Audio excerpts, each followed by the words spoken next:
Bom dia. Bom dia, tudo bem?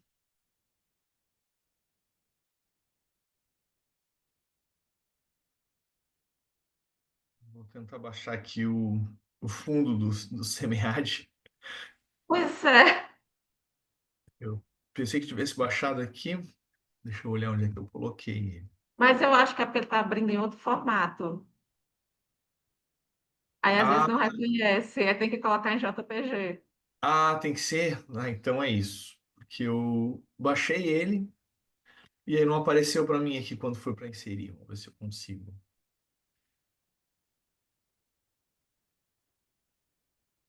Background.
Bom dia, minha gente. Bom dia.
Estava vendo como identificar os três. A gente tinha os três, temos os três trabalhos da sessão, mas entrando direto enfim, pela nossa agenda não aparece o nome dos autores, né?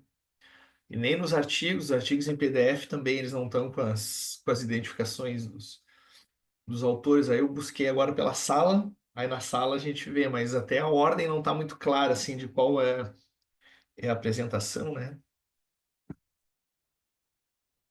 Também achei que a história ficou um pouco confusa. Aí eu percebi mais buscando pelos autores. Ah não, mas aí aparece os trabalhos da sessão, Aparece os trabalhos da sessão quando eu busquei pelo. Não, pelo autor aparece sim, o do autor. do autor, mas não a sequência de qual a É, sessão aqui. quer dizer, deixa eu ver aqui. Ela apareceu duas ordens distintas para mim aqui. Na, Quando a gente clica na sessão, aparece, eu acho que o trabalho da persuasão, né? Depois o trabalho da Alexa, depois o do FOMO. Mas quando vai pelo painel, no painel aqui pela sessão de apresentação de trabalho, só aparece aqui o da Alexa em primeiro, depois a persuasão e depois do FOMO. Mas, É, foi esse que eu vi também. então tá. Então a gente pode deixar nessa. Mas assim, por mim tanto faz, não importa. Assim, a ordem. Acho que como somos autores, né, dos trabalhos, daqui a um pouco Uhum. a gente faz a apresentação e aí faz uma discussão depois dos três trabalhos, né? Sim.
Olá, pessoal, bom dia.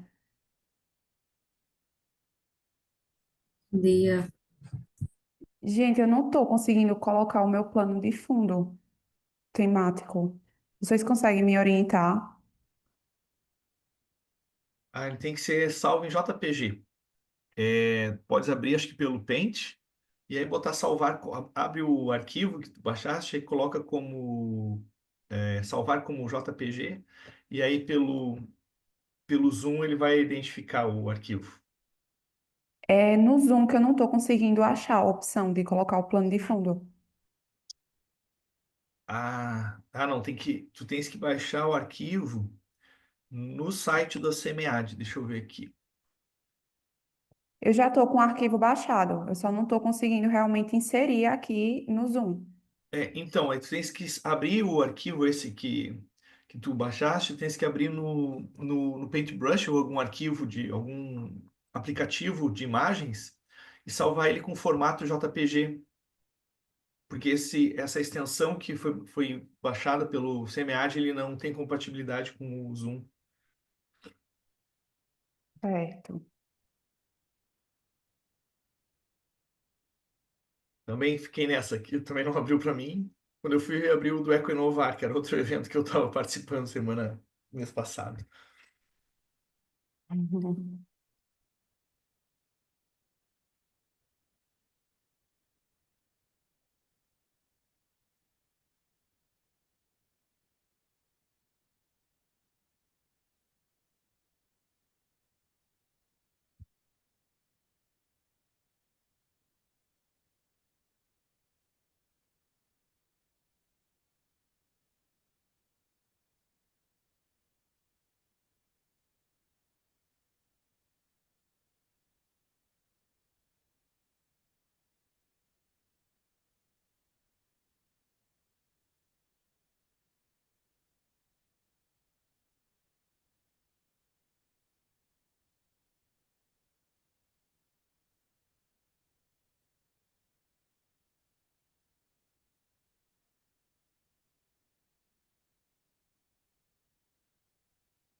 Pessoal, eu realmente não estou conseguindo e eu vou ter que iniciar agora a minha apresentação.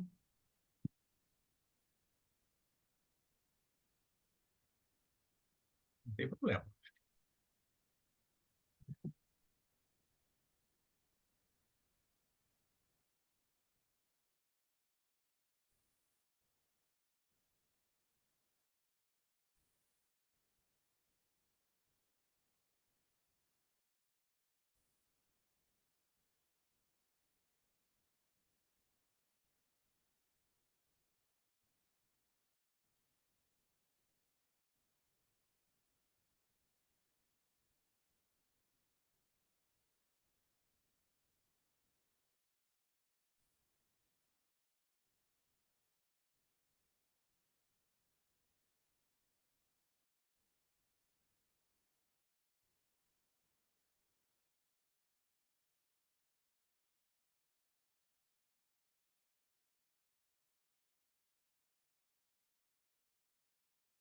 Todos estão conseguindo visualizar a minha apresentação?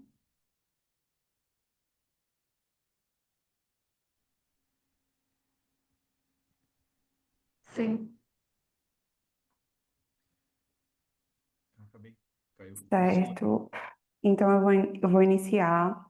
Bom dia, gente. Meu nome é Marcela Carla Santos Silva, sou aluna da Universidade Federal de Pernambuco, tá? Do programa de pós-graduação Gestão, Inovação e Consumo.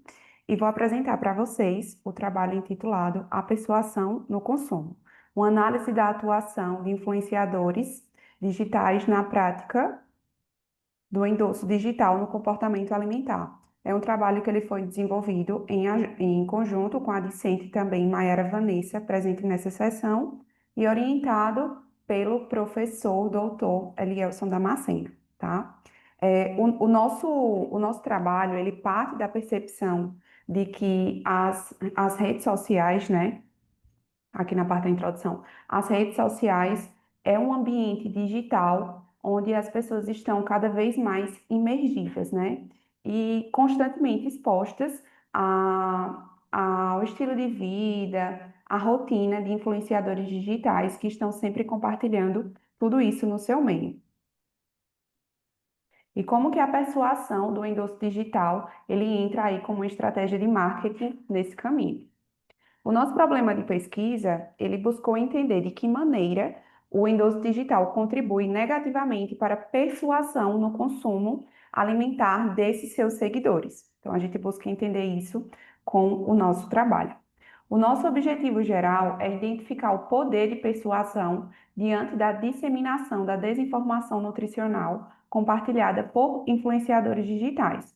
Os nossos objetivos específicos, ele parte do princípio de analisar as estratégias de endosso utilizadas por esses influenciadores, identificar as desinformações nutricionais e os seus impactos, e também compreender a percepção dos consumidores diante dessas práticas. A nossa fundamentação teórica, ela parte de três eixos principais, né? Primeiramente, o endosso digital. Segundamente, seria o consumo de influência. E terceiramente, a desinformação nutricional. E aí eu trouxe esse primeiro autor, que está citado aí na tela, né, de 1986, porque ele retrata bem essa significação do endosso digital, né? Ele fala que é quando uma figura pública é sempre associada a uma marca. E há essa transferência de significado, né? Quando a gente passa a ver aquela marca com características, com também uma personalidade muito desse influenciador digital. Então, é como se houvesse realmente uma transferência de significado e a gente adotasse atributos àquela marca por parte dos atributos daquele digital influencer, daquela personalidade pública. A questão do consumo de influência seria essa busca por status, por pertencimento social, né? Então, é muito essa questão daquela realidade que é construída nas redes sociais com base no que aquelas pessoas querem mostrar para outras. Então, é muito essa questão também da geração Z, de querer se adequar dentro desses padrões. E tem também o terceiro ponto, que seria a desinformação nutricional, né? Seria a consequência dos dois primeiros eixos que eu citei para vocês. Então, o que é que isso vai trazer em relação a malefícios à saúde das pessoas, quando essas informações elas vêm em fake news, né? Informações precipitadas, sem embasamento científico, e chega aí a afetar a vida dessas pessoas, a saúde de uma forma geral. Aí a gente entra agora na parte da metodologia. A nossa pesquisa, ela tem caráter qualitativo, exploratório e descritivo.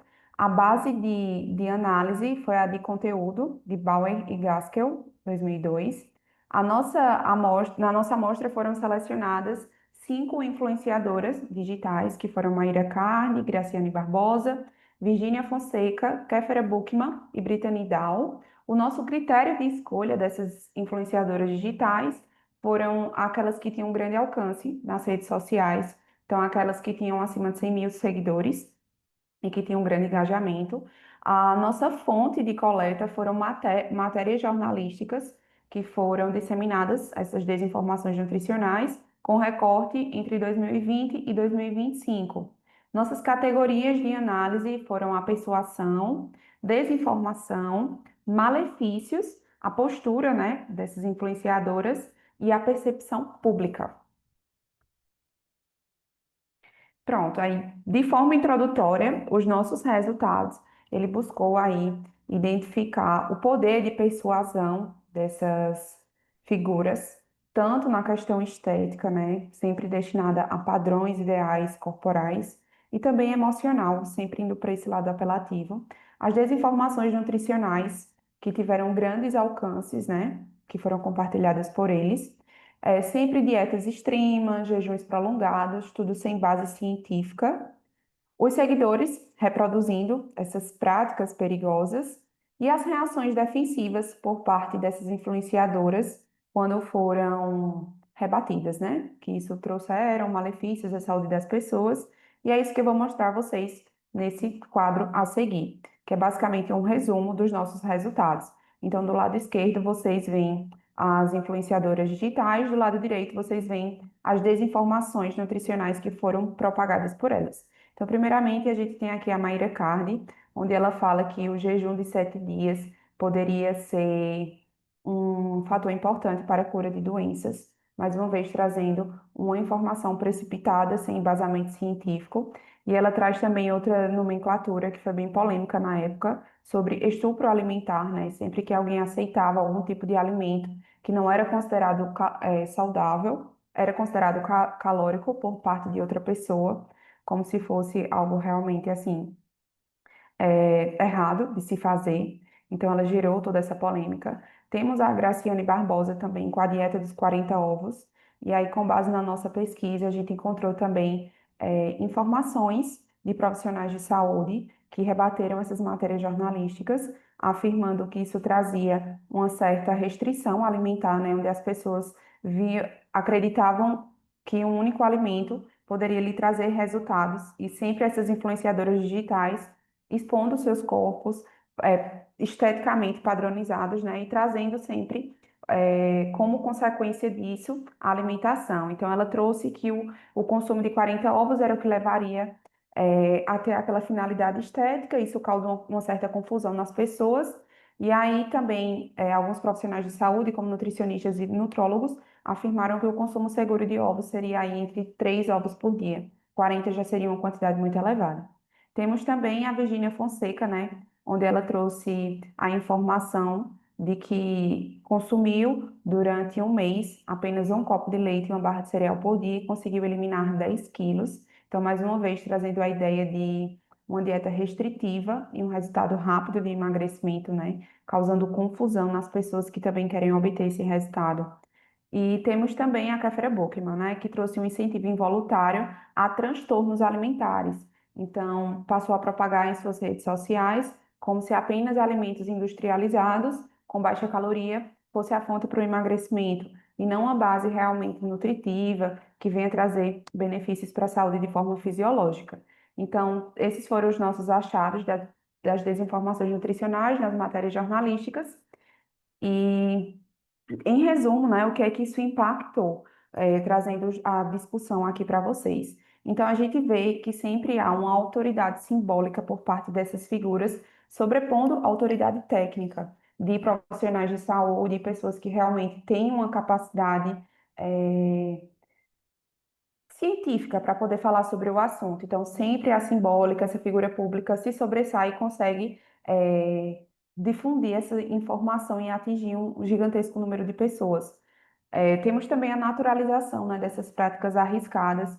Então, esses seguidores, desses influenciadores digitais, sempre veem essas figuras como um amigo próximo, pelo fato de estar sempre seguindo, acompanhando a sua rotina. Então, eles tendem a adotar essas práticas, eles tendem a ter uma confiança maior em todas as informações que essas figuras trazem. Então, a gente vê que há realmente uma naturalização dessa prática arriscada. Temos impactos psicológicos e sociais, né, na questão de autoestima, transtornos alimentares. Então, como eu expliquei para vocês, a gente conseguiu identificar também relatos de seguidores que seguiram essas práticas e tiveram malefícios à sua saúde. Então, a gente observa que há também um prejuízo, né, à saúde, porque eles acreditam que vão conquistar aquele resultado com base naquelas informações que essas figuras trazem. Temos também a falta de regulação, né, regulamentação geral dessas redes sociais. Então, apesar de ser algo muito novo, a gente já vê a necessidade de uma regulamentação desse campo para que toda informação ela não seja difundida de forma precipitada, né? É preciso ter um embasamento técnico, é preciso ter uma responsabilidade também ética por parte dessas figuras, desses influenciadores. Então, eles precisam entender que eles atingem um gigantesco número de pessoas e que essas informações elas precisam vir de uma base sólida. Então, a gente identificou que há também essa lacuna dentro desse mundo. Em relação a. Não, só voltando aqui para fazer uma breve correlação com esses nossos achados, há dois autores muito importantes que a gente utilizou bastante no nosso trabalho, que foi Estives e Ferreira, de 2022. ele fala muito que essas desinformações nutricionais, elas contribuem muito a padrões estéticos inalcançáveis e sempre por parte de mulheres jovens. Então, a gente conseguiu correlacionar essas duas citações desses dois autores a todos esses nossos achados na literatura. E aí, voltando para, finalizando, na verdade, na questão de contribuições e perspectivas futuras, a gente identificou que o nosso trabalho ele contribui, né, para o pensamento crítico por parte desses consumidores. Então, a gente quer também, tem o intuito de, com o nosso trabalho, alertar esses seguidores que consomem esse tipo de conteúdo para que eles possam ter um filtro daquilo que é consumido, sempre visando seus benefícios acerca da saúde, acerca psicológica em todos os âmbitos da sua vida.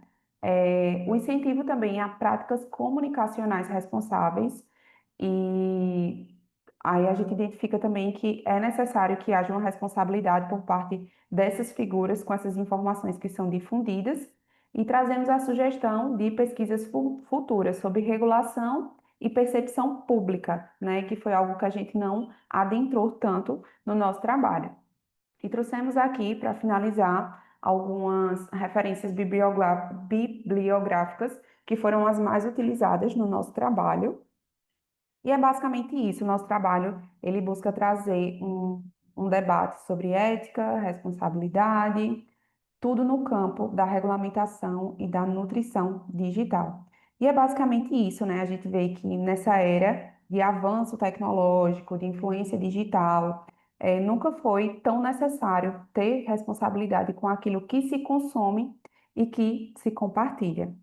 E é basicamente isso, meu trabalho, e espero que tenham gostado. Obrigado, Marcelo. Acabou que a gente não fez uma abertura formal da sessão, né? E como temos três trabalhos, e são cerca de 15 minutos para cada apresentador, eu sugiro que talvez a gente pudesse fazer alguns comentários agora sobre o teu trabalho de mais ou menos 5 minutos. Eu ia deixar a discussão para o final, mas como a gente tem 1h30, a gente pode gastar em torno de 20 minutos por trabalho. Tu utilizaste um pouquinho menos, utilizaste 15 minutinhos, um pouquinho menos, a gente pode conversar um pouquinho sobre o trabalho, avança para os outros, e aí deve ter uns 15, 20 minutos no final para a gente fazer uma discussão entre os três trabalhos. Pode ser? Certo. Então, aí antes da gente avançar para o trabalho da Tayane, não sei se alguém gostaria de fazer uma pergunta, ou senão eu começo e aí a gente avança um pouquinho mais com as questões abertas aqui. Eu vou começar então assim, Marcelo, te dando os parabéns, né? Marcelo Maiara e o Elielson pelo trabalho. O marketing de influência, né, especialmente agora com a questão dos influenciadores digitais, tem despontado um monte como estratégia. E acho que um pouco dos trabalhos que a gente tem nessa sessão, ele pega um pouquinho vamos pensar assim, um pouco mais crítico, um cuidado mais crítico com relação ao marketing, como as estratégias vêm sendo utilizadas, né? E eu vi assim, pela tua formação, tu és nutricionista, né? Estás fazendo mestrado em administração, então isso que te trouxe para talvez o interesse de investigar essa área, né? E uma diferença que eu percebo muito é que hoje os influenciadores eles estão sendo muito patrocinados pelas empresas, né, para endossarem as suas marcas, né? Especialmente os nano-influenciadores têm os recebidos ou começam a receber produtos que são de empresas menores, né, para divulgar, e muitas vezes eles nem sabem, né, nem concordam com a efetividade ou quão bom é aquele produto, né? E no caso dos influenciadores digitais que tu trouxeste aqui, a marca são eles mesmos, né? Eles não estão anunciando produtos específicos, eles estão anunciando estratégias, né? Iniciativas que eles fazem para chegar no corpo perfeito, ou na forma como eles têm, e que isso molda, né? Ou impulsiona os seus seguidores a desenvolver enfim, para chegarem o mais próximo possível deles, né? Te perguntar como é que vocês identificaram assim os casos, né? Estou pensando mais na questão metodológica. Como é que vocês buscaram ou identificaram? Primeiro definiram as 5 influenciadoras ou vocês foram identificando casos que realmente trouxeram mais repercussão nas redes sociais? E aí, a partir daí, como é que vocês identificaram e como fizeram essa categorização para achar, por exemplo, o que especialistas dizem a respeito, o que o público em geral se manifestou e as influenciadoras como se defenderam, né?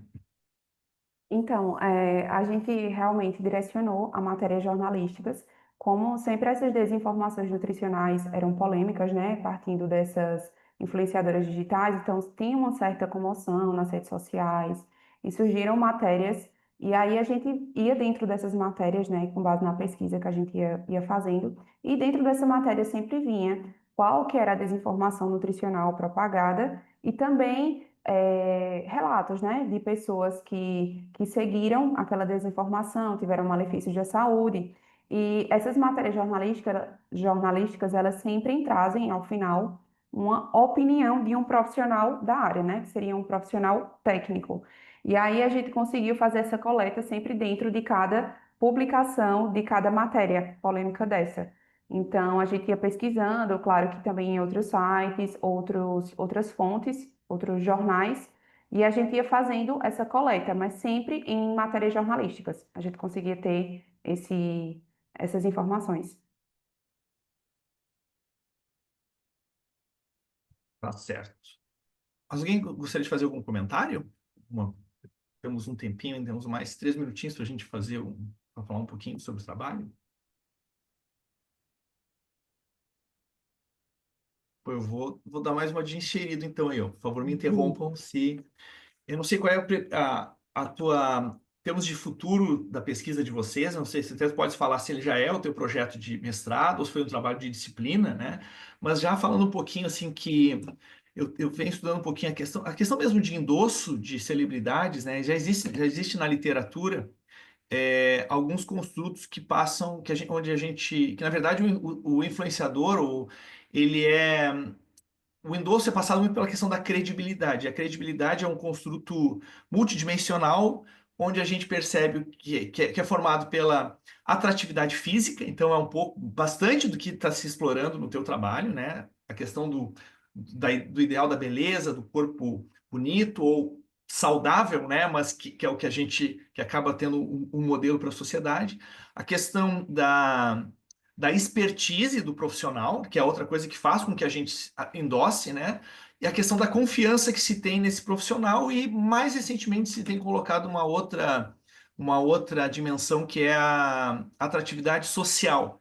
Por quê? Por causa da questão dos influenciadores. Então, quão simpático, ou quão interessante é acompanhar a vida dessa pessoa, né?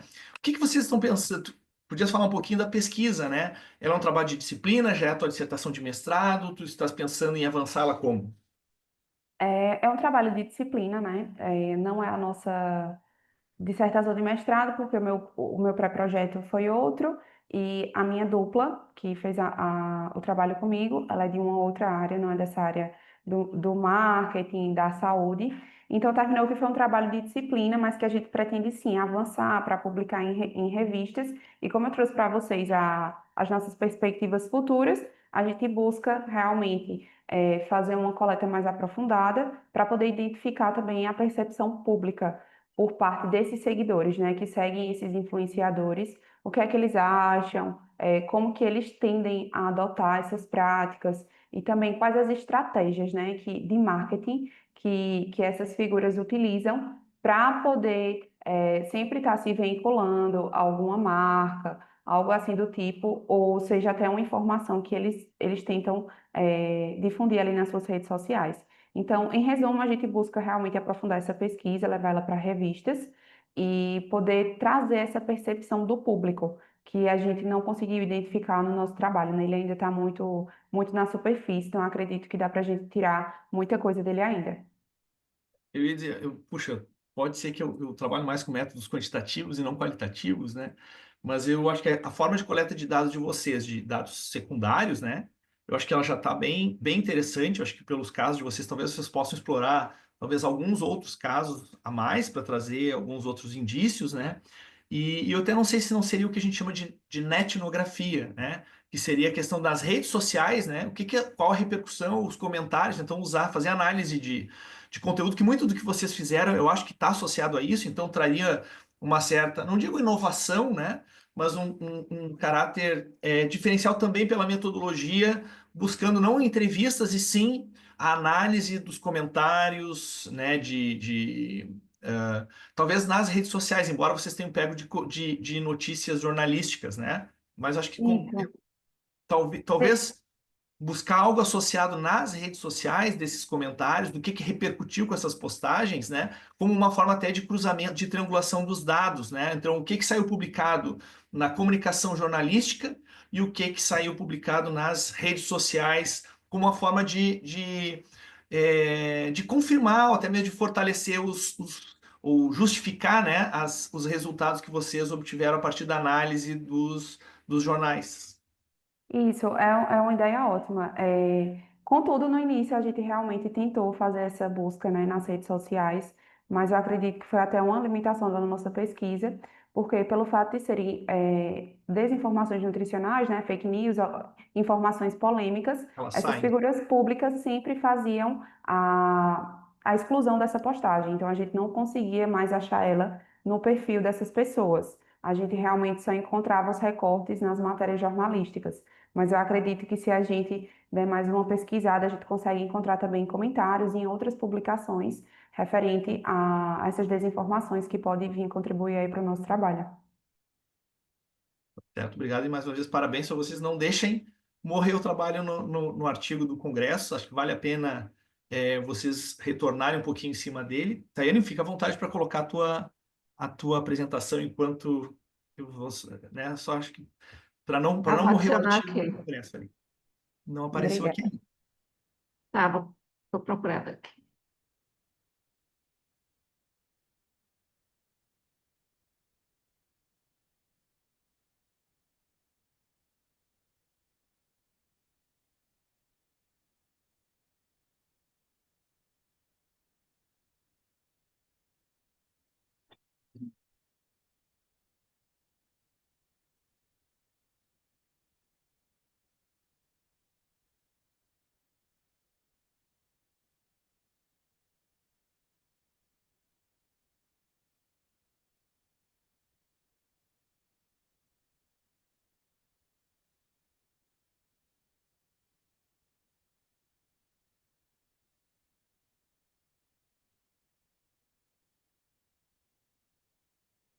Conseguem visualizar?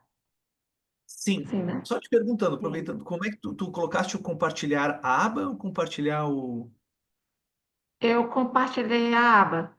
A aba, tá, porque ela tá aqui no Canva, no fundo, não tá com a tela cheia ainda. Isso. Eu vou colocar agora. Ah, tá certinho agora. Fica à vontade, né? Vou só minimizar aqui.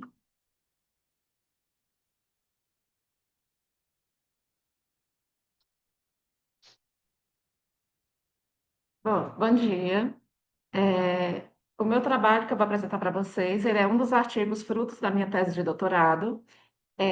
Foi um estudo sobre a Alexa, uma série de estudos sobre a Alexa, e ele está intitulado como em inglês, mas aí eu vou fazer a apresentação dele em português mesmo, como uso contínuo dos assistentes virtuais, assistentes de voz, que foi um estudo transcultural de usuários da Alexa. Ele foi escrito por mim, com a orientação do professor Paulo Duarte, que foi o meu orientador do doutorado, e da professora Suzana, que foi minha co-orientadora. Professor Paulo, da Universidade da Beira Interior, e professora Suzana, da Católica do Porto.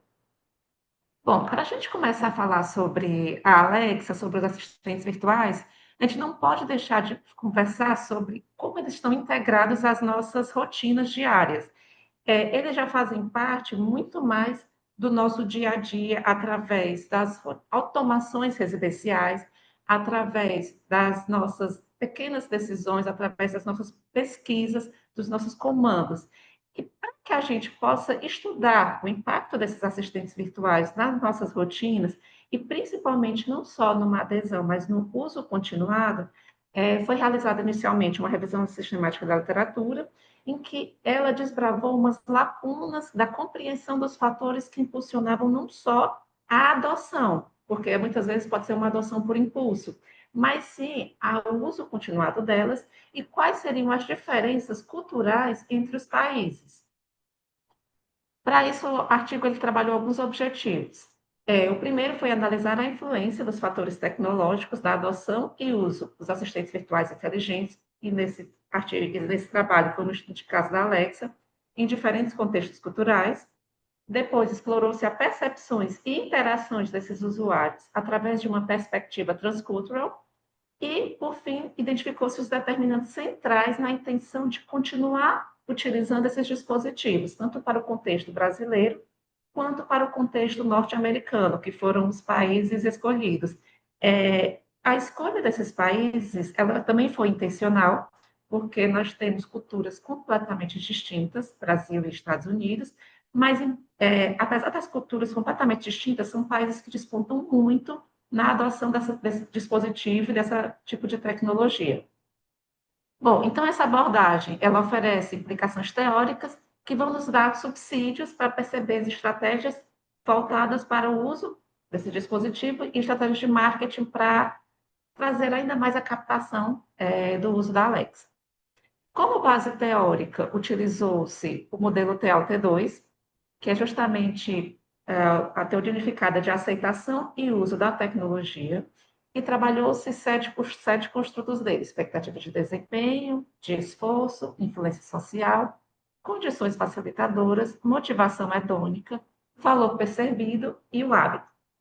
Para isso, trabalhou-se eles afetando diretamente a intenção comportamental de continuar utilizando e o uso continuado desse dispositivo. A abordagem metodológica, ela foi quantitativa, aplicada através de um questionário. No Brasil, nós tivemos 235 respondentes que possuíam e utilizavam a Alexa, mesma quantidade para os Estados Unidos. Então, ao total, nós tivemos 470 participantes, embora as análises tenham sido conduzidas de maneira separada por país. No Brasil, nós aplicamos através do Google, o questionário mesmo, foi muito mais por conveniência, enquanto que nos Estados Unidos optou-se pelo uso do MTurk para capturar os respondentes americanos. Então, o instrumento foi desenvolvido com base na escala Likert, e após a coleta foi trabalhada uma análise fatorial confirmatória, uma confiabilidade verificada de alfa de Cronbach, uma modelagem de equações estruturais e uma análise conduzida separada por país, como eu já tinha conversado. Bom, partindo para os resultados da pesquisa, o que nós temos de uma análise descritiva é que, quando a gente compara os respondentes do Brasil e dos Estados Unidos, a gente percebe que a maioria do Brasil, por uma diferença muito pequena, foram homens, enquanto nos Estados Unidos, aliás, desculpa, no Brasil foram mulheres, desculpa, foram homens, estou confundindo com o contraste, foram homens, 50,6%, e nos Estados Unidos também foi masculino. Com relação à educação, 64,3% dos respondentes brasileiros possuíam graduação, em comparação com 60,4% dos respondentes americanos que possuíam mestrado. A faixa etária brasileira, a gente pegou uma total de respondentes mais jovens, a faixa etária deles ficava entre 18 e 25 anos, enquanto dos americanos ela versava entre 26 a 33 anos. E o Estado Civil, a maior parte dos brasileiros possuíam o Estado Civil solteiro, e americanos, 81,3% casados. E ela casa muito bem quando a gente percebe que a maior parte dos respondentes brasileiros são mais jovens, são solteiros e têm um nível de graduação, enquanto os americanos, por serem mais velhos, já estarem casados, já têm um nível de instrução mais avançado com mestrado. Bom, quando a gente aplicou a modelagem de equações estruturais, o que a gente pôde perceber? Que a gente fala de expectativa de desempenho, a motivação hedônica e o hábito eram fatores que influenciavam diretamente no Brasil a intenção de uso e, consequentemente, a intenção de uso influencia o uso continuado, uso contínuo desses dispositivos. Já para a base americana, a gente já percebe que a motivação hedônica, a percepção de valor e o hábito influenciam diretamente a intenção de uso, e a intenção de uso, por sua vez, influencia o uso contínuo desses dispositivos. Então, como hipóteses, nós temos confirmadas para o Brasil a expectativa de desempenho, a motivação hedônica e o hábito. Para o modelo dos Estados Unidos, nós temos motivação hedônica, valor percebido e hábito como os construtos confirmados de que realmente interferem na intenção de uso e uso continuado. E outra coisa que a gente pode perceber é que a motivação hedônica e o hábito, eles surgiram realmente como preditores mais consistentes em ambos os países. Entretanto, as outras variáveis, os outros construtos, eles mudavam de país para país. O que que isso nos traz? Que o modelo TLT, ele é um excelente modelo, ele é um modelo já validado, ele é muito utilizado para o uso dos assistentes virtuais inteligentes, ele já é um modelo realmente que ele já está validado na literatura. Entretanto, quando a gente vai trabalhar com cultura, e é importante trabalhar esse estudo transcultural para entender que ele, por mais que seja um modelo universal, ele desafia algumas suposições de invariância cultural, porque a gente percebe que alguns construtos se aplicam muito mais para uns do que para outros. Então, seria interessante uma expansão do modelo, abordando também questões culturais. Uma outra coisa que a gente pode perceber como conclusão é que a importância das abordagens teóricas sejam mais sensíveis a essa carga emocional e uso pessoal dos dispositivos. De certa forma, o estudo ele pode contribuir mais para um entendimento mais crítico de quais fatores interferem realmente na adoção e uso contínuo desses dispositivos e de que forma esse dispositivo eu posso fazer com que as ações de marketing sejam muito mais direcionadas e promovendo uma maior adesão, campanhas muito mais de conscientização das funções dos assistentes virtuais inteligentes e campanhas muito mais direcionadas às vendas e trabalho desses dispositivos. Como contribuição teórica, a gente avalia que a consistência dos construtos do TLT dois, e em contextos socioeconômicos e culturais distintos, ele é extremamente validado.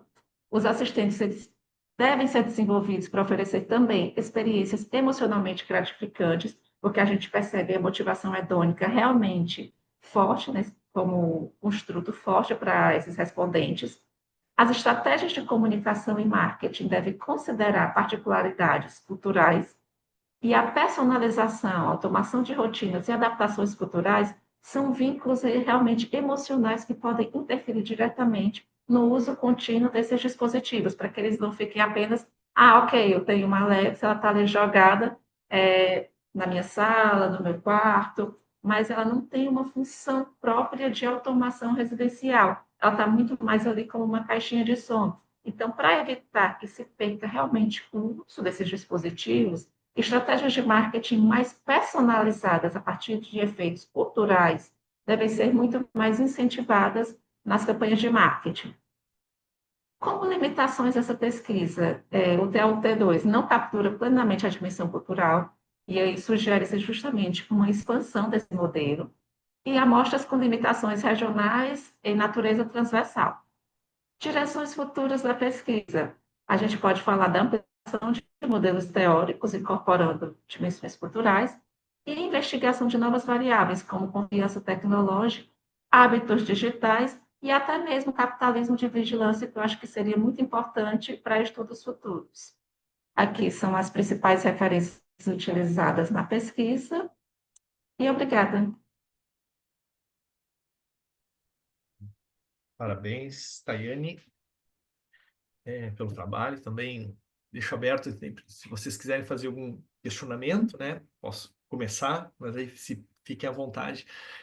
Tem uma dúvida que eu fiquei assim, quais os critérios de seleção que vocês usaram para participar da pesquisa, tanto os brasileiros quanto os americanos? Era ter Alexa? Ter Alexa. Eles tinham que ter Alexa. Como foi um estudo de caso sobre a Alexa, os respondentes tinham que possuir a Alexa. E aí, Ah, a partir, no questionário tinha essa pergunta filtro. Você possui Alexa? Sim. Então, você é direcionado para o questionário principal. Não possui? Agradecia-se a participação. e vocês já publicaram um artigo da dissertação em alguma revista? Da tese, desculpa? Eles estão submetidos. Eles estão Ah, submetidos. Esse artigo, assim, a escolha, inclusive, de utilizar só o TA, o T2, sem uma expansão de um outro modelo teórico, que pegasse muito mais a nuance cultural, é porque os outros artigos que complementavam a tese foi feito depois uma análise de sentimentos, com extração de comentários nas redes sociais, também nas bases brasileiras e americanas, era para justamente medir o modelo, que o modelo depois retornava como para o TLT2. Hum, tá. Eu te daria algumas. Eu anotei assim, alguns pontos que me chamaram a atenção, né? Como sugestão para encaminhamento, né? Eu sou meio que um intrometido aqui na área de marketing, né? Porque eu sou da área de sistemas de informação, né? Eu sou formado, minha formação toda é na administração, mas o mestrado, doutorado e pós-doutorado foram em administração de SI, né? Mas como eu pesquiso comércio eletrônico, a parte toda enfim, está muito associado. Acabei estudando comportamento do consumidor, ou venho trabalhando com isso, né? O que me chamou a atenção ali, no teu perfil da amostra, eu te fiz a pergunta ali, porque dá para a gente perceber, mesmo sendo uma amostra por conveniência, né?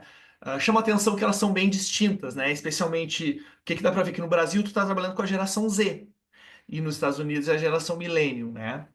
E aí, fora a questão também enfim, de ser casado ou não, né? Mas eu acho que sim, a questão cultural ela é bem forte. E eu estava falando assim da área de TI porque o Taut a gente usa bastante para adoção de tecnologia. Então, ele é um construto, ele é um framework que, vamos dizer assim, eu acho que como tu falaste ali, ele está consolidado na literatura, então talvez a contribuição teórica da aplicação dele seja uma fragilidade para os revistos, que as revistas apontem, puxa, esse instrumento ele funciona, né? Sim. Ele funciona, já foi testado em vários contextos. Mas eu diria o seguinte, eu acho que uma das coisas que tu poderias explorar, talvez no teu trabalho, né, talvez modificar a forma, em vez de atribuir a tua amostra uma amostra por conveniência, tra- trazer ela para uma amostra como por julgamento, tá? Porque a amostra por conveniência, ela acaba dando um certo descrédito, porque tu está pensando em qualquer pessoa pode responder. Mas não, o Sim. teu público, a tua amostra, ela não está aqui para representar a população brasileira nem americana, ela tá para se aproximar de um perfil de consumidor que tem a Alexa. Então, a tua pergunta de filtro de ter a Alexa, ela tá julgando, ela tá selecionando respondentes que fazem parte, que adquiriram aquela tecnologia. Então, fazer uma discussão aí em cima do perfil, ela se torna, mesmo sendo um trabalho, não uma amostra não probabilística, ela se torna pertinente porque tu traz alguns insights que podem casar com a questão cultural, né? Juntando com os seus Sim. objetivos, porque talvez o brasileiro realmente, uma coisa interessante era enxergar, será que para o brasileiro que está comprando agora é a primeira Alexa dele, né? O tempo que ele já tem essa tecnologia é pouco, o americano ele já está assim, essa tecnologia já para ele é 5, 6 anos, então talvez ele já faça parte do cotidiano dele, e para nós ainda seja algo assim, ó, eu tenho uma Alexa, né? Até tu comentaste aqui, no Brasil a gente usa para MP3, não MP3, né? Para música, né? Alexa, toca tal Isso. coisa, né?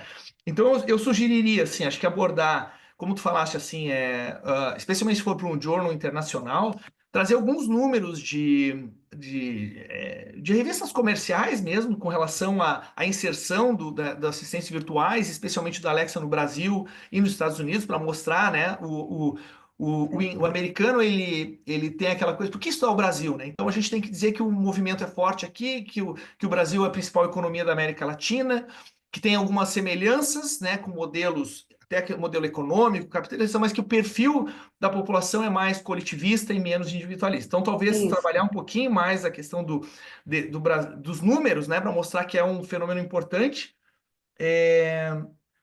Enfatizar, aqui eu botei enfatizar talvez a utilização, se tu trouxeres já no teu referencial ou na introdução, para que o americano tem utilizado o Alexa e por que o brasileiro está utilizando, eu acho que tu tens argumentos a mais para estudar lá na frente, que daqui a um pouco é isso. O americano talvez ele use como uma internet das coisas, né? Está vinculada a várias funcionalidades da sua casa que o brasileiro ainda está naquela coisa mais introdutória, né? Como o iniciante não usa aquela tecnologia inovadora, então ele usa para as funcionalidades mais básicas.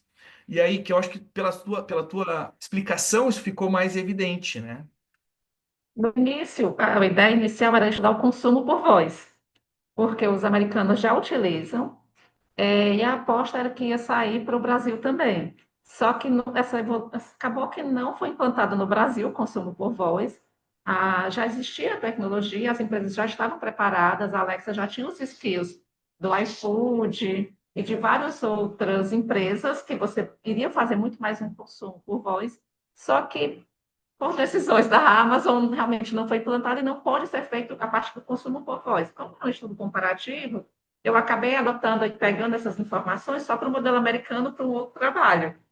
Mas aí para o Brasil a gente acabou pegando outra abordagem. Mas o Nossa, americano usa muito mais por questões funcionais mesmo. eu acho que evidenciar, deixar isso, porque ficou muito legal a tua discussão em termos mercadológicos ali, de que a forma de vender o produto, ela é diferente, né? Pela questão cultural, né? Então, as funcionalidades, ou vamos pensar como tu colocaste, ali, a questão da motivação hedônica, ou a questão do valor para o americano é maior, enquanto que a questão de desempenho, e que daí talvez o desempenho seja rapidez, né? Em vez de eu estar procurando a música, eu só falo, e ela então, destacar isso para o brasileiro, como está no artigo, acho que são coisas bem relevantes assim do teu trabalho. Tá bem? Parabéns. Obrigada. Nayara, Marcela, querem fazer algum comentário? Fiquem à vontade aí para perguntar alguma dúvida ou até mesmo algum comentário. Como, Thaís? Apenas parabenizar, eu gostei muito da tua temática, bem inovadora, e a tua apresentação foi excelente. Obrigada. Então, tá certo. Eu faço aqui agora, vou apresentar o trabalho aqui junto com a minha orientanda, né? Na verdade, ela não está no evento, eu vou apresentar aqui. E aí depois fazemos uma discussão final. Deixa eu ver se ela está passando. Como é que eu coloco aqui? Vamos ver se entrou.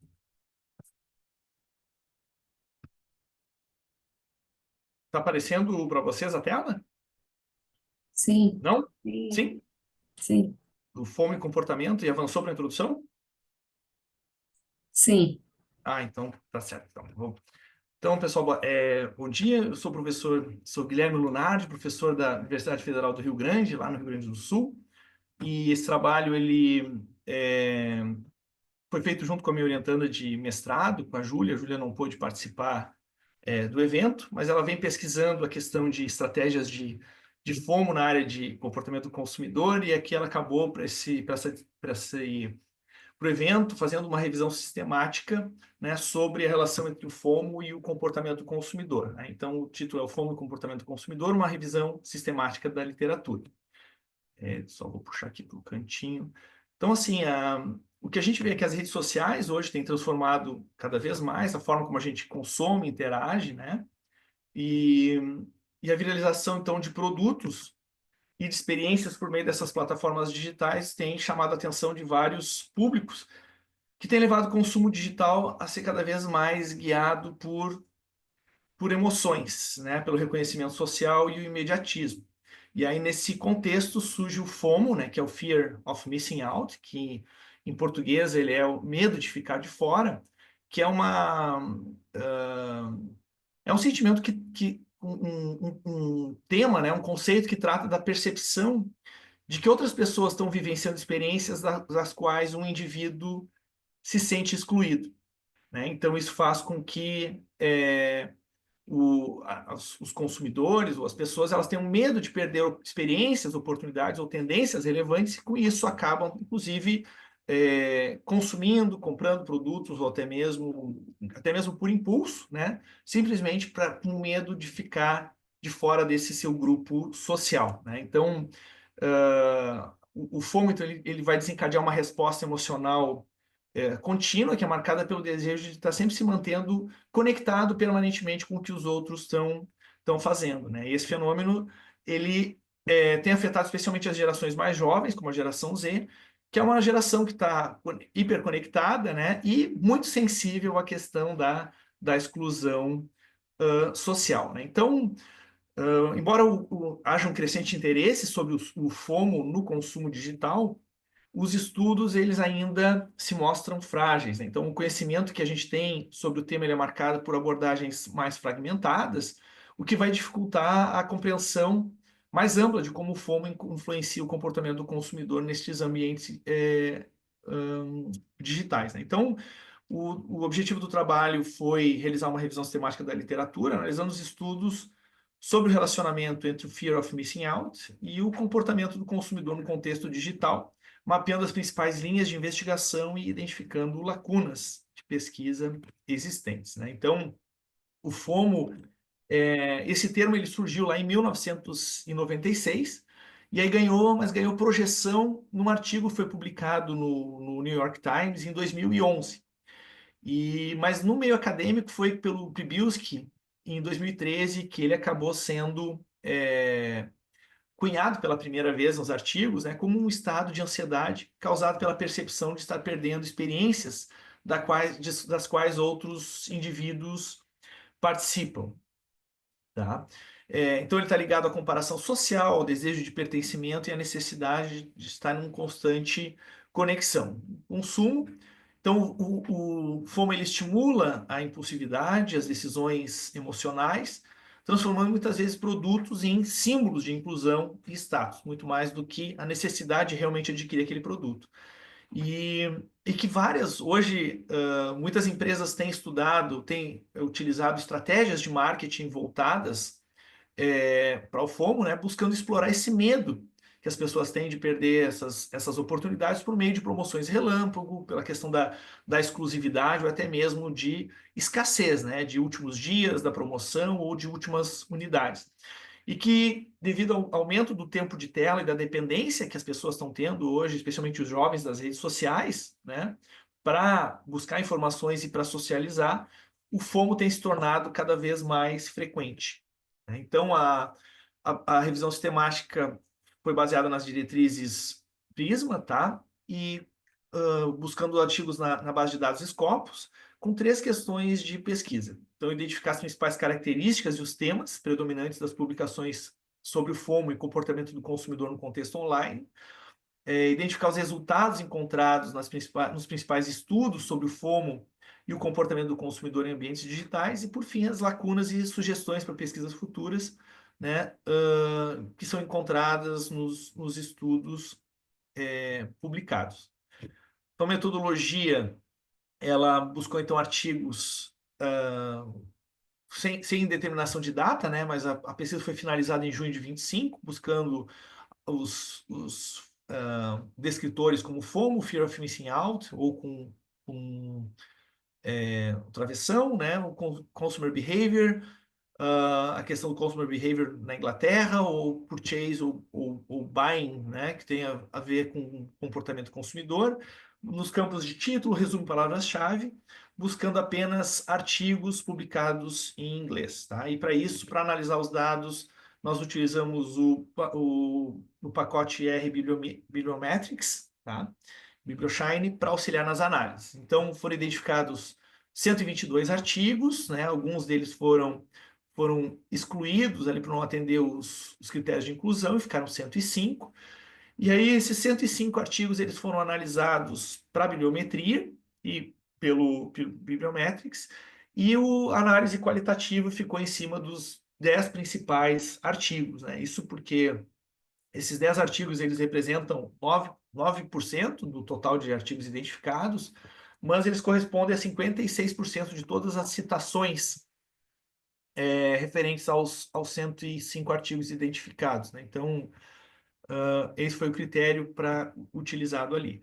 Então, em termos de evolução temporal, as publicações, então, elas surgiram lá em 2016, e houve um crescimento significativo, especialmente após 2020, aumentando, então, de 5 artigos para 11, depois manteve praticamente igual em 2022, e aí despontou em 23, 24 e 2025 teve um aumento bem significativo ali para 32 artigos, sendo que ainda a gente teria meio ano aí, 2025, para verificar outras publicações, né? A maioria da produção científica está dentro do campo da administração, 30% está dentro da área da administração, ciências sociais e economia, 14% e 10%, a psicologia também se mostra como uma área que também vem estudando FOMO, embora foi a área onde ela surgiu, né? Mas tratando com o comportamento do consumidor ainda é uma parte que a psicologia vem estudando, e que mostra que que o FOMO é um fenômeno multifacetado e que os aspectos, né, associados a ele vão despertar interesse em diferentes campos, né? Embora a maioria das disciplinas, né, tenha sido a administração, ela ainda pode ser explorada para outros campos, como a comunicação, a sociologia e ciência da informação, que têm sido áreas mais novas a estudar esse fenômeno. Em termos de frequência de palavras ao longo do tempo, né, então as duas primeiras ali são a Fear of Missing Out e o FOMO, então são sinônimos ali que mostram o crescimento bem representativo desses dois termos, né? Especialmente a partir de 2019. Em 2020, então, elas passam a ser separadas e despontar como os termos mais usados. Tem uma fase entre 21 e 22, uma fase de crescimento moderado, especialmente num período pós-pandemia, né, que é um momento onde as práticas digitais vão se intensificando e a experiência de exclusão social ela ganha uma centralidade maior. E aí, em 23, ela tem um grande crescimento, né, alcançando a maior taxa de expansão. E em terceiro, o terceiro termo mais utilizado, então, é a palavra de busca, né, o comportamento do consumidor, que vai seguir essa ascensão de forma um pouco mais gradual, ela tá mais abaixo aqui, mas existe uma constância, né, mostrando o papel central que o comportamento de consumo ocupa nas análises sobre o FOMO. Entre os outros termos que aparecem, né, que são um pouquinho menos intensos, mas que vem crescendo nesse conjunto aqui, destacaram-se, então, o comportamento de compra impulsiva, a intenção de compra, a compra impulsiva, a compra compulsiva, desculpa, o materialismo, a mídia social e a escassez, né? São os termos que têm sido empregados também com associados ao FOMO, né? Aqui a gente traz os resultados dos 10 principais artigos, né? E eu fazemos enfim, um resumo dos achados, né? Então, os artigos então demonstram que a influência do FOMO no comportamento do consumidor é multidimensional, então vão abranger aspectos psicológicos, sociais e tecnológicos, e ele vai funcionar como um gatilho emocional responsável por decisões de compra, pela intenção de consumo, mas também originador de efeitos colaterais como fadiga e sobrecarga de informações, ansiedade e até mesmo culpa, né? Os estudos, então, eles estão majoritariamente enquadrados na área de marketing, né? E comportamento, especificamente comportamento do consumidor, mas tem um outro artigo sobre apostas esportivas, uns dois trabalhos também sobre a parte mais de psicologia, enfim, tá? Um ponto recorrente, então, está na centralidade das redes sociais como meio de amplificação do FOMO, atuando como uma infraestrutura onde os usuários vão estar em constante comparação social, vão reiterar os seus valores materialistas e se engajar em várias interações. E os artigos, eles incluem diferentes populações, de consumidores, de adolescentes, de fãs de esportes e até mesmo de investidores, né? E afirmando que o FOMO vai ser intensificado por características individuais, como a baixa estima e traços de personalidade específicos. Como sugestões para pesquisas futuras, né, o que foi mapeado, então foram identificadas algumas sugestões no campo do marketing digital, da psicologia social e consumo, das mídias sociais e a saúde mental, do bem-estar digital e a fadiga de mídias, e também no consumo esportivo e engajamento de fãs. O que se identificou é que a análise de potenciais lacunas e sugestões revela, então, que o FOMO é mais do que uma reação emocional simples ao conteúdo online, que envolve dimensões culturais, geracionais, cognitivas e estruturais, que estão sendo diretamente relacionadas às decisões de compra e também de bem-estar digital. Então, nesse sentido, é interessante explorar como diferentes públicos, assim como gerações distintas ou características de personalidade, vão responder aos estímulos baseados no FOMO, bem como os impactos que se tem em termos emocionais, cognitivos e comportamentais. Além disso, também é importante investigar o papel dos algoritmos, né, da sobrecarga de informação e da exposição contínua, especialmente em contextos como o consumo esportivo, as ações promocionais e situações de crise. Então, nas considerações finais, a gente vê que o FOMO já se consolida como um fenômeno central no consumo digital contemporâneo, atuando como um gatilho emocional e mercadológico, mas também como uma fonte de ansiedade de comparação constante, né, que seria um lado negativo, né? As contribuições teóricas do trabalho, que embora frequentemente mobilizado em estudos de marketing, ele não pertence exclusivamente a essa área. O funcionamento se enraiza na psicologia social, se conecta à sociologia digital e dialoga com as teorias da comunicação e do consumo, que são temas que ainda merecem uma atenção mais aprofundada. Em termos práticos, teriam utilidade para os profissionais de marketing, mas também para educar. Por quê? Né? Porque vão trabalhar com diferentes estratégias de modo a incentivar o engajamento com a marca e também as vendas, né? Mas também para educadores, especialmente pelo cuidado que a gente tem que ter com o excesso, né? Com os perigos que o FOMO está associado, e até mesmo os desenvolvedores de tecnologia que vão poder trabalhar com a questão dos algoritmos, né? Mas também com as questões éticas, né? Que podem disparar gatilhos importantes nos consumidores. E as limitações é que a gente utilizou uma única base de dados, que foi a Scopus, priorizando apenas os 10 artigos mais citados como forma de analisar qualitativamente os resultados desses trabalhos, né? Foi feita apenas uma análise qualitativa e não encontramos estudos empíricos desenvolvidos nos contextos latino-americanos. Talvez, se a gente abrisse para o português e espanhol, talvez aparecesse alguns artigos complementares, né? Essas aqui são são as referências bibliográficas que foram utilizadas nessa apresentação. E aí, muito obrigado. Só abrir aqui.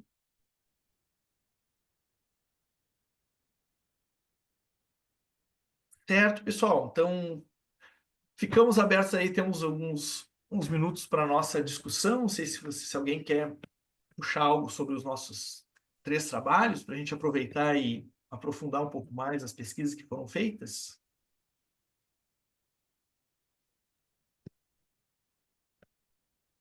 Acho que um ponto que eu acho interessante lendo os 3 trabalhos ali é que, especialmente os dois, especialmente o trabalho que envolveu a persuasão dos influenciadores e o FOMO, ele tem uma reflexão um pouquinho mais crítica acerca dessas estratégias de marketing, né, que muitas vezes são nocivas, né, que elas estão buscando o consumo, mas que por vezes ela pode, enfim, disparar, no caso da persuasão do artigo sobre as notícias de alimentação, né, elas têm problemas, podem despertar problemas físicos e que vão ter repercussões emocionais grandes, né, nas pessoas que vão passar por problemas de saúde em virtude de campanhas que foram feitas sem embasamento e até mesmo numa crendice, né, do influenciador.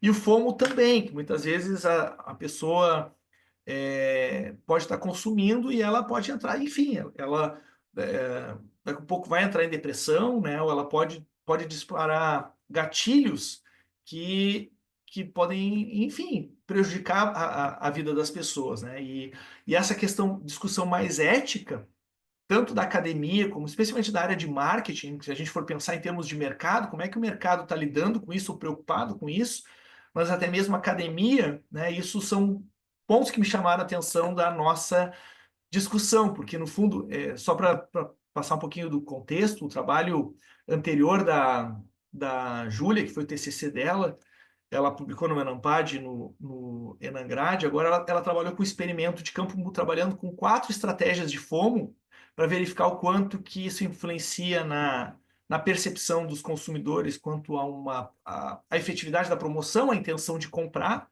né? E aí a gente parece estar com um lado muito maquiavélico do tipo assim, o que a gente tem que fazer mais para vender mais, né?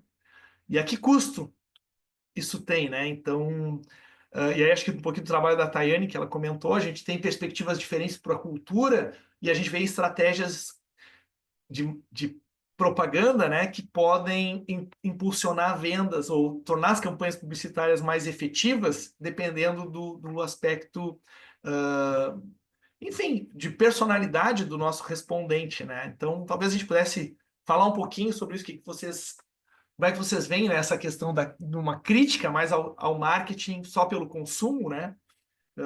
E como a gente pode avançar nos trabalhos sobre esse tema. Uma das coisas que a gente pode muito avançar é estudando a questão do capitalismo de vigilância, porque o consumidor está realmente cedendo as suas informações, cedendo todas as informações da sua residência, do seu consumo, em troca de uma personalização, em troca de um desconto, em troca de algo mínimo, em detrimento de algo muito valioso, que é a sua informação, a sua rotina. Então, eu acho que tem muito a evoluir nessa questão de capitalismo, porque se a gente ficar muito nessa questão, por exemplo, da Alexa, privacidade e segurança da informação, a nova geração não se importa tanto com privacidade e segurança da informação, porque a gente não tem mais a nossa privacidade e segurança das informações. Então, já era utópico pensar nisso, assim. Mas, em troca de quê eu estou sabendo tudo isso? E aí é uma área que eu acho que tem muito a despontar, assim, nas pesquisas. A gente acaba sendo, enfim, a gente tem pensado muito na questão dos descontos, né? O que que a gente ganha, do que a gente vai Sim, pagar menos, o que a gente vai poder adquirir, e realmente acaba não pensando na questão dos dados, porque na verdade é isso, né? O que a rede social está fazendo, ela tá, é a gente que está se vendendo, né? Somos nós que estamos passando as sim. nossas informações e os algoritmos estão captando isso, o que a gente percebe, só complementando assim o experimento da Júlia, que não é desse trabalho, né? Ela acabou simulando duas situações de uma compra hedônica e uma compra utilitária, né? Eu preciso comprar um tênis e aí passou aquele story, o que que eu faço? Bah, com uma promoção. E o outro é, puxa, lembrei que, olha, eu ia ficar bonito se eu usasse esse tênis para sair com o pessoal e tal. E isso os algoritmos identificam. É só a gente fazer uma pesquisa no Google, né? Daqui a um pouco ele identificou, ó, tem alguém interessado nisso aí. E realmente o que a gente percebeu é que quando a gente tem uma motivação utilitária por trás, a intenção de comprar é maior.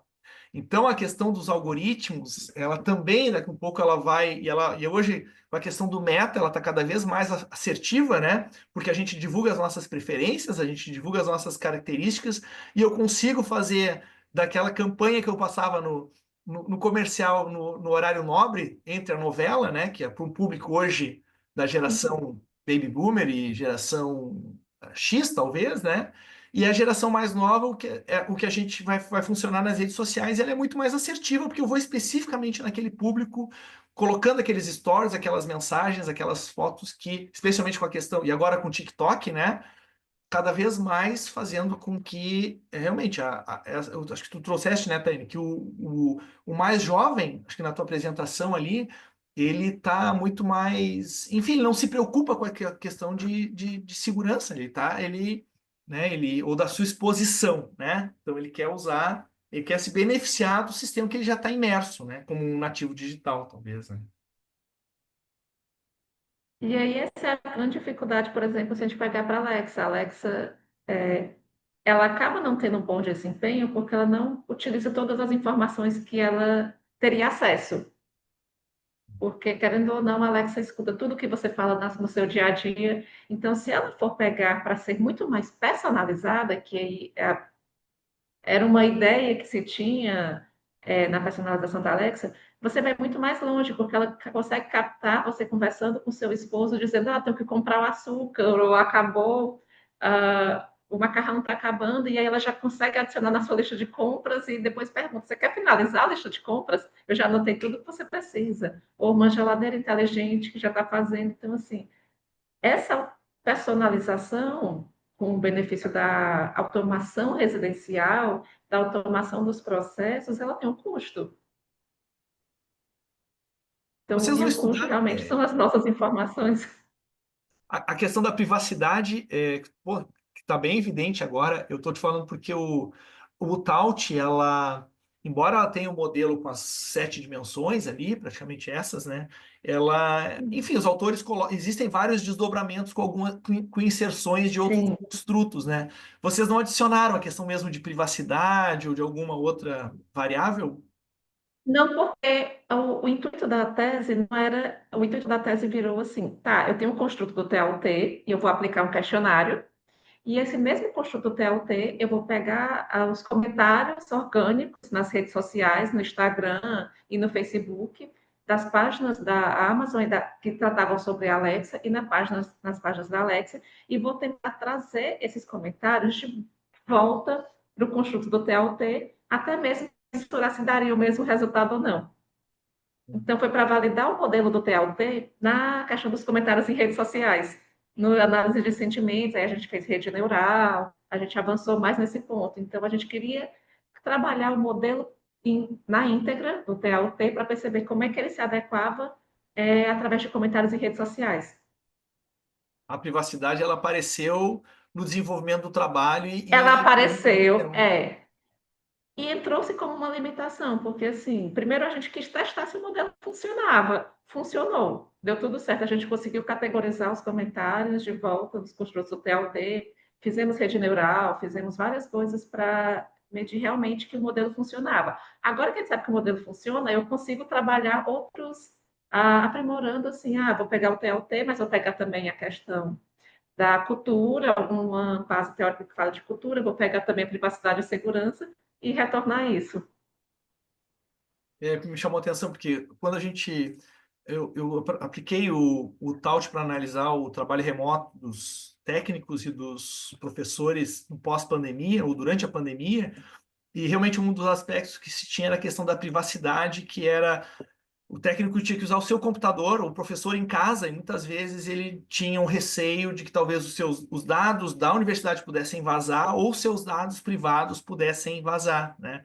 Então, realmente, com a Alexa, como tem essa questão enfim, realmente de informações que ela está captando, né?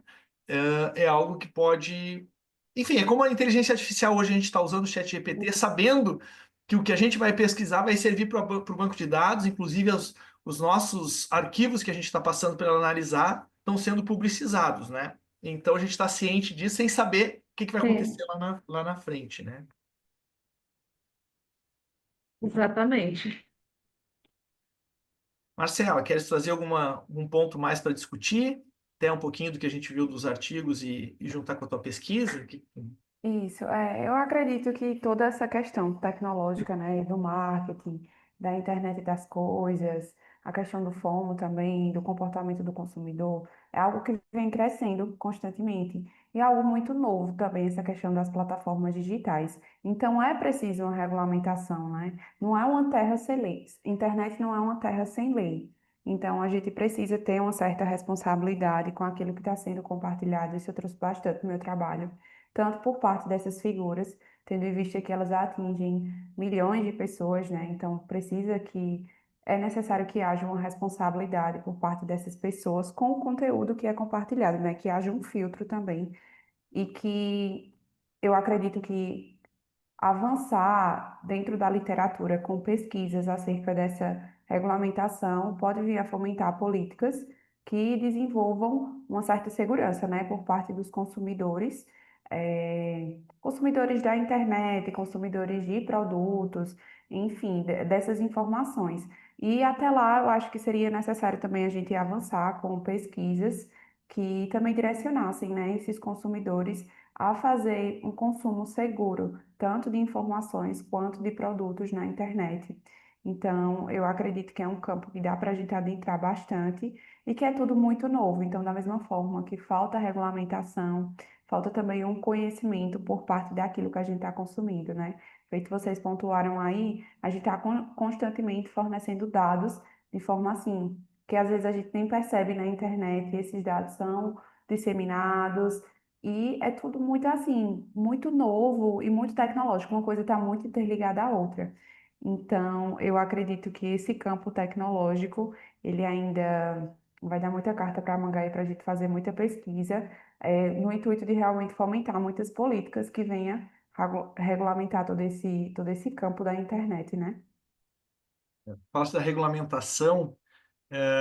A gente tentou, né? Eu acho que assim, existem algumas formas, né, que são mais, não têm sido tão eficazes ali, que tem sido a questão do boca a boca eletrônico, né, o EON, que é o que vai ter os comentários, né, se compro ou não compro, será que essa loja é idônea ou não, né, será que realmente o que o influenciador falou bate ou não? Pelos comentários a gente teria como fazer uma triagem, talvez, né? A ideia, né, eu acho que do modelo é que o mercado se regularia, né? Acho que, primeiramente, quando veio a questão do Facebook, o Meta, né, e algumas outras ferramentas que começaram a fazer filtros, né, do tipo, olha, essa mensagem ela é fake, essa mensagem ela tem conteúdo que ainda tem, né? Ela acaba o conteúdo violento e tal. E o Meta abriu mão quando mudou o governo norte-americano ali, acho que porque isso é muito caro e eles não conseguiram desenvolver ferramentas que conseguissem fazer essa triagem, né? E acho que tentaram jogar o mercado, né? Então, para o mercado que eu digo assim, ó, os nossos comentários é que vão dar credibilidade para aquela mensagem ou não. E aí se tentou as notas de comunidade também no X, né? Então a gente até tem alguns trabalhos estudando, será que a nota de comunidade ela ajuda a impedir a disseminação de fake news? Né? Mas o problema é que muitas dessas informações elas estão na bolha, né? E aí quando a gente tem a questão de uma atitude muito favorável àquele tipo de notícia, a questão da gente duvidar, né, ou achar que pode ser uma fake news, ela é muito menor. O que a gente quer é essa constatação, como tu falaste no teu trabalho dos influenciadores, né? Os influenciadores buscam qualquer tipo de suporte de algum estudo ou de um artigo que saiu muitas vezes sem referência acadêmica, né? Mas que diz, olha, o tal artigo me dá, tal trabalho me estudo, ou artigo me dá suporte para minha iniciativa que eu estou dando para vocês perderem quilos. Ó, isso não faz mal, isso aquilo. Então, os grupos vão buscar, acabam sendo, a gente tem essas bolhas, né? Que muitas vezes as pessoas não estão aí para procurar algo contrário ou duvidar se realmente aquela informação é ou não é verdadeira. Ela quer comprovar o seu pensamento e a partir dali ela busca uma constatação para disseminar para outros aquela fake news, muitas vezes talvez sem saber ou nem preocupada se é uma fake news ou não, e sim vender a sua verdade, né? Então, Isso, eu acredito que o caminho, né, eu diria que a curto, médio prazo, seria realmente uma instrução por parte desses usuários das redes sociais, desses seguidores, desses consumidores, em relação ao filtro, né, que eles devem ter quando eles vão acessar essas informações, comprar algum produto. Então, como a internet ainda é algo muito novo, né, algo que veio aí nesse último século, veio crescendo cada vez mais.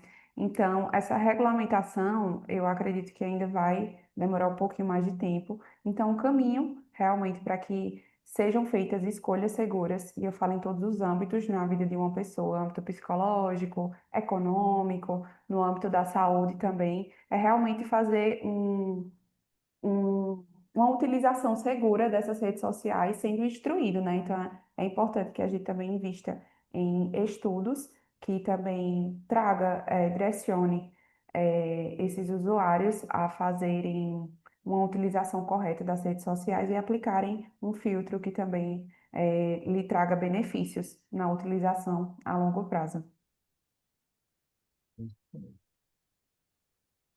mais alguém gostaria de fazer algum, temos um tempinho ainda, Eu senão acho que só corroborando com o que vocês falaram, né? Eu acho que a tendência do marketing agora, né, através dessa consciência crítica das pessoas, ele está com uma pegada mais responsável, né?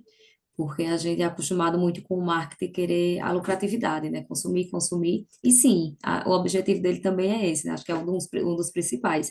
Mas apesar, né, de ter, né, realmente essa dinâmica de lucratividade, hoje, né, o marketing, somente o digital, que é muito mais fácil de propagar, de disseminar, ele está mais preocupado com essa responsabilidade, né? Tanto da marca como da empresa.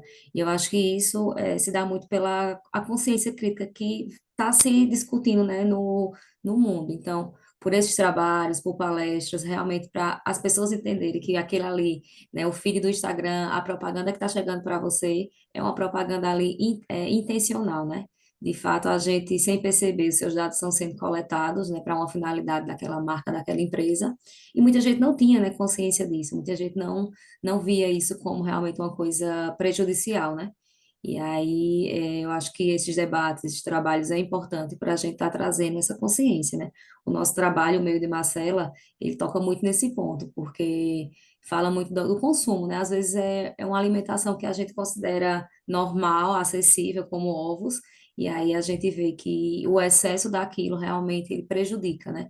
E às vezes uma pessoa falando que está ali esteticamente no padrão ok, a gente pensa que não faz o malefício, e aí ele causa. Então, assim, mostrar que realmente nem tudo que se fala, que se vê, que se propaga, de fato a gente deve seguir, a gente deve confiar, né? E aí vem toda a questão do fake news, e às vezes nem fake news, mas são atitudes e ações que podem sim fazer, né, mal à pessoa, mas ela está tão mascarada ali que a gente pensa que é a nossa rotina, nosso dia a dia e não percebe.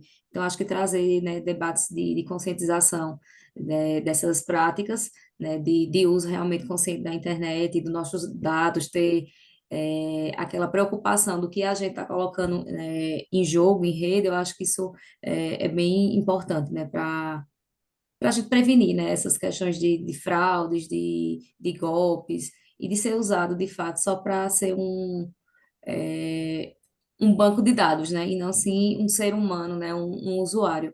Eu acho que precisa realmente ter mais trabalhos voltados para isso. Eu acho que as práticas, estratégias de marketing já foram muito bem desenvolvidas. Eu acho que agora a gente tem que trazer esse lado mais responsável dentro dos trabalhos e estar realmente mostrando a realidade do marketing, né, hoje.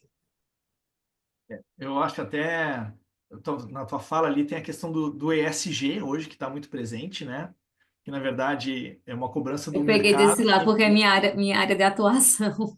Né? Que é uma forma. Então, assim, mas eu acho que essa preocupação que tu falaste, eu acho que ela está mais envolvida com relação às marcas, né? Então, assim, as empresas, elas estão bem mais responsáveis do que. Não tem mais aquilo, né? Falem mal, mas falem. Não, né? Uhum. Não quero que a minha marca seja, especialmente pela viralização que hoje a gente tem com a questão das redes sociais, especialmente, né? De uma notícia ah, mal colocada, né? Ou algo que parece assim que antes a gente faz uma fofoca ou algo com uma besteira que uma pessoa conta numa roda de conversa, quando está na internet, isso aqui pode ter um impacto tremendo. Então, acho que as empresas, as marcas, né, elas estão mais preocupadas com isso, né? Mas que talvez a questão do influenciador digital, então talvez onde a marca é o influenciador, eu acho que isso talvez seja o cuidado seja menor. Empresas maiores, como a caso por exemplo, eu postei uma videoaula agora dos alunos meus aí ficou um dia no ar e o Google tirou, YouTube tirou, né? Porque podia ter assédio moral e questão de assédio e bullying. Aí eu justifiquei isso, olha, porque eu comentei, eu estava preenchendo uma tabela, era uma consultoria mostrando para os alunos como a gente tinha um formulário. Olha, vamos pegar os dados de um para já. Pega o CPF e coloca o CNPJ ali. Daí a gente comentou, puxa, vamos parar por aqui porque a gente vai gravar isso aqui, então vão estar os dados reais da empresa, né? Tem a LGPD, e eu acho que pelas palavras-chaves gravadas, ele identificou, opa, tem coisa aqui que não poderia estar. Aí eu tive que justificar que é uma aula, que a gente está exemplificando e tal, e aí voltaram no ar. Então, a questão da inteligência artificial, de alguns mecanismos, talvez vão ter que ser usados como filtro, mas eles não estão tão assertivos assim, né? Embora as grandes empresas, aí o caso da Amazon, o caso da Google, enfim, eles têm tecnologia para isso, mas vão ter pequenas empresas e talvez especialmente influenciadores, né? Vai muito do próprio influenciador, porque daqui um pouco ele vai se promover, tu que é nutricionista, Marcelo, não sei, aqui no Sul repercutiu muito quase um ano atrás, uma estudante de nutrição da UFPEL, que é a universidade aqui ao lado, ela pegou e fez o desafio dos 7 dias do café da manhã com ovo. Ela passou assim de 10 mil seguidores, ela chegou em 20 mil, e ela foi no supermercado comprar uma velhinha para postar um áudio que ela estava em 20 mil, quando ela viu, ela já estava em 50 mil. Ou quando ela passou de 10 mil, ela estava em 20. Ela bateu 1 milhão de seguidores. Né? E aí ela se apavorou, porque ela não tem estrutura nenhuma. Ela fez as postagens dela que foram viralizando, né? Sobre uma alimentação saudável, enfim, ou pelas calorias e tal, e pegou um público fit, um público de corrida e tal, e viralizou, né? E aí ela se assustou, aí perdeu um pouco de seguidores e agora voltou 1 milhão. Acho que reestruturou, acho que deve ter vindo alguém prestar o serviço de gestão, né? Porque daí passou a ser um mega influenciador com 1 milhão, né? E realmente eu vejo os pequenos, né? Porque a minha esposa é corredora e ela tem recebido algo dos shakes, dos cremes, de não sei o quê, olha, tem que fazer uma publi, tem que fazer tal e tal coisa. E até que ponto a pessoa que está oferecendo aquilo ali, aquele produto, ela entende que aquele produto não é nocivo e que realmente é um produto bom, e ela não está fazendo só propaganda porque tem alguém que deu para ela e exigiu, ou que ela está recebendo um valor para fazer aquela propaganda. Por isso, aqueles 3 construtos, da credibilidade do influenciador, né? Que pode ser tanto a celebridade quanto o influenciador digital. A confiança, a expertise, né? A atratividade social ou atratividade física, né? Que são coisas que vão fazer com que o. Então, dependendo do produto, a expertise ele é muito mais importante. A confiança naquele profissional é muito maior do que só um rosto bonito, né? A China ela já está evoluindo um pouco mais nisso, né? Nessa questão de realmente legislar algo sobre os influenciadores. Eles estão implantando agora que se você for influenciador de uma área, você tem uma formação nessa área. Ah, se eu vou fazer para influenciar a parte nutricional, de alimentação saudável, eu tenho que ser nutricionista, ou eu tenho que ser um médico voltado muito mais para um nutrólogo. Então, assim, eu tenho que ter uma formação na área. E aí é uma forma de legislação, mas assim, espera-se que realmente não, assim, não é tirando a questão da responsabilidade das empresas, que são extremamente necessárias, mas os governos dos países não podem ficar completamente ausentes e dizer, olha, é só função da empresa e do consumidor. Não, você tem que ter um papel do governo, do consumidor e das empresas nesse tripé aí para poder funcionar. Isso foi justamente o que eu trouxe, né, no meu trabalho, com base nos meus Sim, achados, que a autoridade simbólica ela está sempre sobressaindo a autoridade técnica. Então, aquela pessoa que ela mostra o resultado na prática, ainda que ela não tenha um respaldo científico por trás, né, um embasamento científico, técnico, de que aquilo leva àquilo, aquele resultado estético, né, que é muito o que as pessoas buscam. Então, elas tendem a disseminar muito mais essas informações. As pessoas querem ver isso na prática, elas querem rapidez dos resultados, né? O brasileiro, ele é muito imediatista. Então, se ele vê que aquela pessoa está informando que conseguiu chegar naquele resultado daquela forma, então aquele público vai em massa cair em cima daquilo. Então, só citando o exemplo também dos meus achados, a gente vê, por exemplo, a Graciane Barbosa, o nicho dela é o nicho fitness, né? Então, ela compartilha aquele padrão estético do corpo dela. Então, se ela traz uma informação nutricional dizendo que aquilo levou àquilo, as pessoas vão acreditar porque ela tem aquela comprovação daquilo, né? Aquela comprovação da imagem, ainda que não seja aquele o caminho. Mas é justamente isso, a autoridade simbólica sobressaindo a técnica, que seria de um profissional de saúde, né? Um profissional formado que realmente tem o conhecimento daquilo que ele está passando. Então, esse ponto que tu trouxe aí sobre a regulamentação das redes sociais, de apenas os influenciadores serem realmente pessoas capacitadas, pessoas formadas dentro do seu nicho, é um ponto muito importante, que eu acredito que vai reduzir bastante essa questão de fake news e desinformação nutricional que termina trazendo malefícios aí para a saúde dessas pessoas. É bem isso mesmo. Certo, pessoal? Então, ficamos por aqui, ficamos com uma discussão para pensar nos trabalhos futuros, né? No que vem aí pela frente, né? E se alguém tiver mais algum comentário, senão encerramos. Aqui não registramos nenhuma foto, né? Não sei se o pessoal do evento, acho que as sessões elas estão sendo gravadas, né? Eu não sei se vocês querem fazer algum registro para todos nós somos instagramáveis, né? Quem não Eu tá na rede quero. social não existe, né? Então a gente tem que mostrar que a gente existe. Só, se quiserem botar uma. Ou a gente tira aqui o compartilhamento, acho que aqui da Tayane está compartilhado, ou se quiser botar tua tela de o fundo, meu está Tayane, compartilhado? Desculpa, eu acho que não saiu eu aqui. tirei. Se quiserem, vamos registrar uma foto nossa, então, para a gente mostrar que a gente esteve no SEMIAD.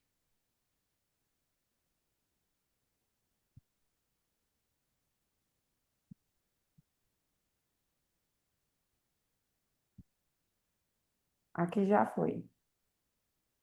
Aqui também bati o. Certo, pessoal? Um É. abraço, então, bom evento para vocês. E qualquer coisa, estamos à disposição ali. Um abraço a Tchau, todos. tchau. Tchau, Obrigada. tchau. Tchau, obrigada. Tá.